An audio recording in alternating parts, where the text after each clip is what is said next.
Hello বন্ধুরা, আজকে আমি আপনাদেরকে যেই গল্পটি শোনাতে যাচ্ছি তা হলো ভুতুড়ে কারাগার। চলুন তাহলে এই গল্পটা শুরু করা যাক। পৃথিবীতে এমন অনেক কারাগার রয়েছে যেখানে ভূতের বসবাস বলে বিশ্বাস করা হয়। এই সব কারাগারকে ভুতুড়ে জেল বলা হয়। দীর্ঘদিন করা ভোগ করা কয়েদিদের ভূত দেখার দাবি করেন অনেকে, কিন্তু বন্দি জীবিত অবস্থায় তাদের কারাগারের সাথে এতটাই সংযুক্ত হয়ে পড়ে যে মৃত্যুর পরে তারা ভূত হয়ে ব্যারাকে ফিরে আসে। ভূতেরা তাদের ব্যারাকে অনেক বন্দীদের উপস্থিতিও সহ স্পর্শ করতে পারে না, ফলে অনেক কারাগারের ব্যারাকে চিরতরে বন্ধ করার সিদ্ধান্ত নিতে হয়।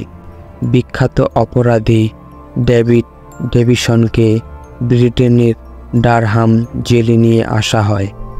এখানেই ডেভিড তার জীবনের 50 বছর কাটিয়েছিলেন। তার সাজা পূর্ণ হওয়ার সময় ডেভিড এই কারাগারের সাথে এতটাই যুক্ত হয়ে গিয়েছিলেন যে তিনি মুক্তি পাওয়ার পরেও কারাগারে থাকতে চেয়েছিলেন। এ বিষয়ে ডেভিড তৎকালীন গভর্নর কিরাত ক্লেটনের কাছে একটি চিঠি পাঠান, যাতে তিনি তার বাকি জীবন কারাগারে কাটানোর অনুমতি চেয়েছিলেন। গভর্নর ডেভিডের দাবিকে অযৌক্তিক ঘোষণা করেন এবং তার অবিলম্বে মুক্তির আদেশ জারি করেন।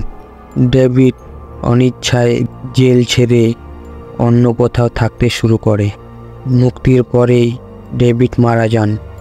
ডেভিডের ভূত ডারহাম জেলের একই ব্যারাকের দখল নিয়েছিল যেখানে সে তার সাজা ভোগ করেছিল।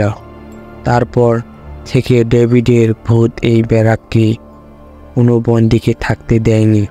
ডেভিডের ভূত মাঝরাতে ব্যারাকে উপস্থিতি বন্দীদের এত অত্যাচার করত যে বন্দীরা চিৎকার করে অজ্ঞান হয়ে যেত। অবশেষে জেল প্রশাসন তাকে তালাবন্ধ করার সিদ্ধান্ত নেয়। বন্ধুরা, গল্পটি ভালো লেগে থাকলে লাইক করে সাবস্ক্রাইব করবেন।